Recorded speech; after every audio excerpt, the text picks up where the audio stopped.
Assalamualaikum warahmatullahi wabarakatuh. Apa kabar sahabat El Kapasa dimanapun saja Anda berada? Terima kasih masih setia, masih datang ke tempatku ya. Semoga kita terus tetap diberi keberkahan, kelimpahan rezeki dan nikmat sehat dari Allah Subhanahu wa Ta'ala. Dan tidak lupa kita wajib menyampaikan salawat dan salam kepada junjungan kita Nabi besar Muhammad Sallallahu Alaihi Wasallam yang kita harapkan syafaat beliau di yaumil akhir. Kawan-kawan sekalian, beberapa waktu terakhir, minggu atau bulan-bulan sebelumnya, kita merasakan ketegangan di beberapa belahan dunia. Aku nggak mau sebut yang soal negara-negara yang sedang berkonfrontasi. Tapi khusus untuk di kawasan Asia sendiri, nah ini dalam situasi ya cukup mengkhawatirkan ya. Eskalasi ketegangan di kawasan Asia Timur ini meningkat, dan kita berharap ketenangan yang sudah ada pada saat ini, kedamaian sudah ada di saat ini di dunia, terutama di kawasan kita Asia dan lebih kecil lagi Asia Tenggara, Indonesia, semoga tetap baik-baik saja. Tidak ada satu hal yang bisa membuat kita berdarah-darah, saling menghancurkan satu sama lain. Saya mengutip sedikit dari Bangkapos bahwa negara Jepang ini sudah keluarkan peringatan perang. Peringatan tersebut diketahui setelah Perdana Menteri Jepang Fumio Kishida telah memperingatkan bahwa konflik bersenjata di Asia Timur kemungkinan bisa saja terjadi.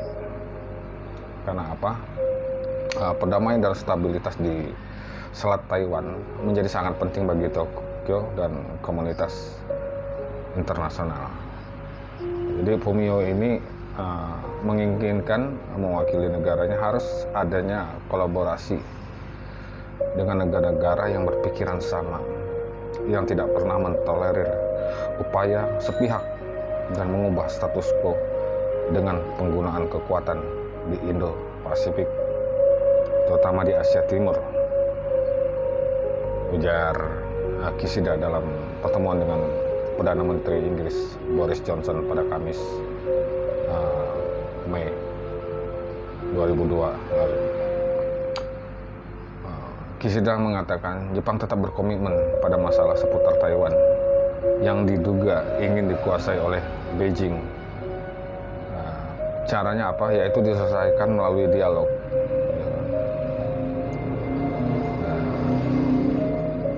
Pulau itu atau yang di seputar Taiwan meningkat tingkat siaga tinggi ya. Tak lama setelah adanya semacam pergerakan yang mungkin dianggap kurang bisa ditolerir, ya kan? Sementara Menteri Luar Negeri Joseph Wu menyatakan harapan pada hari Sabtu bahwa Cina akan diberi sanksi jika mengancam pulau itu dengan kekuatan atau menyerangnya. Nah, jadi Taiwan di Cina sebelumnya memang udah menuduh memicu ketegangan di kawasan tersebut. Dan ada korelasi juga dengan gerakan-gerakan kapal Cina yang sebelumnya juga dianggap uh, sudah bukan melanggar batas ya, tapi bisa meningkatkan potensi ketegangan. Mengutip dari Kompas.com bahwa sebuah kapal mata-mata Cina yang terlacak di lepas pantai barat Australia dalam jarak 50 mil laut dari fasilitas pertahanan yang sensitif. Wah, ini dekat fasilitas pertahanan. Jadi wajar saja kalau satu negara beraksi ketika kawasan mereka, terutama di instalasi militer ya ini,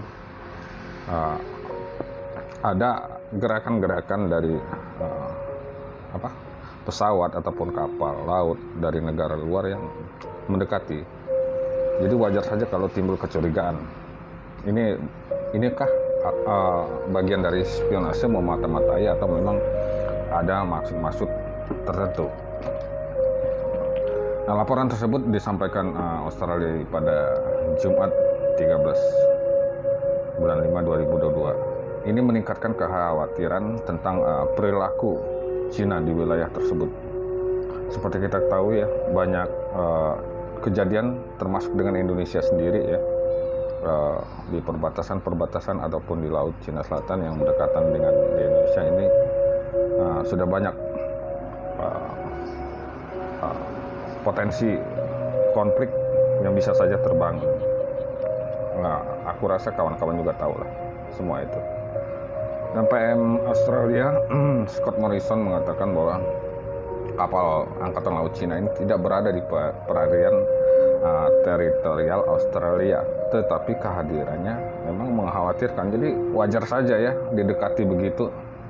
Kita kan misalnya ada orang yang nggak kita kenal atau kita kenal sekalipun, tiba-tiba mendekat ke kita meskipun dia tidak melakukan gerakan apa-apa yang mau, tapi ketika kita melihat tampang orang itu ya bisa saja tidak bersahabat, secara naluriah itu pasti timbul batin kita berkata, ini orang mau apa nih, meski dia nggak mengganggu.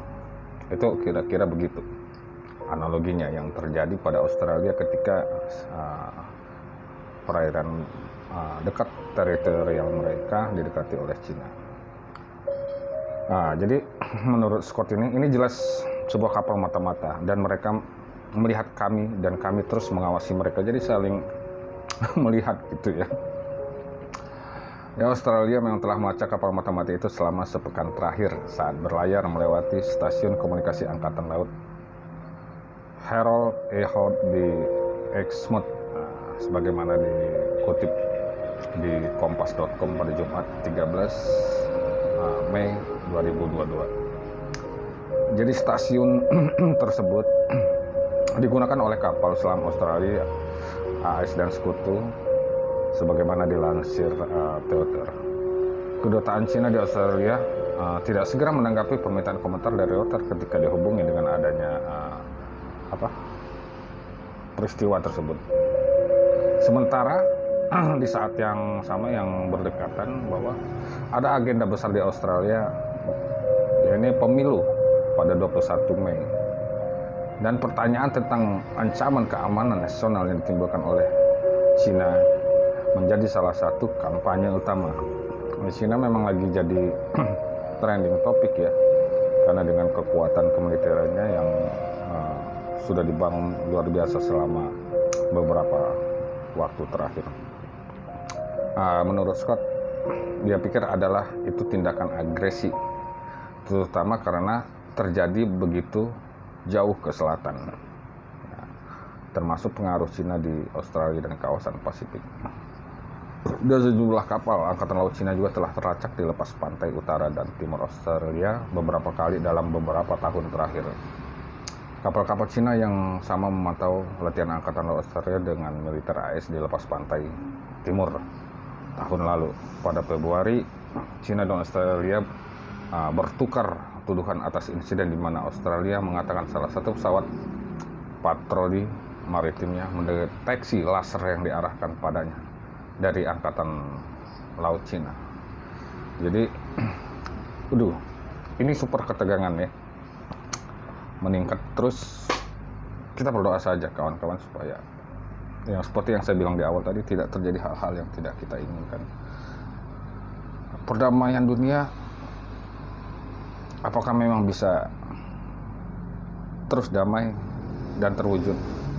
Aku rasa pribadi ya susah ya, karena selalu saja ada kepentingan di balik itu, ya kan? Memang sekarang tidak ada penjajahan atau apa, cuma perang yang kita hadapi ini adalah perang secara ekonomi, bukan melalui fisik lagi, ya kan? Perang yang tidak terlihat tapi bisa berpotensi menimbulkan kerugian yang sangat besar. Kalau kita negara ini tidak waspada, maka bahaya itu jelas akan mengitari di sekitar kita. Apalagi Indonesia punya sumber daya alam yang melimpah. Ini bakal menjadi incaran banyak negara luar. Kalau kita mungkin nggak akan diekspansi, cuma secara perekonomian ataupun istilah-istilah terminologi lainnya itu bisa masuk, bisa jadi itu berbentuk investasi yang akan akhirnya berujung kepada diduga invasi secara halus, bukan secara fisik. Dan ini sangat berbahaya sekali jika kita tidak hati-hati.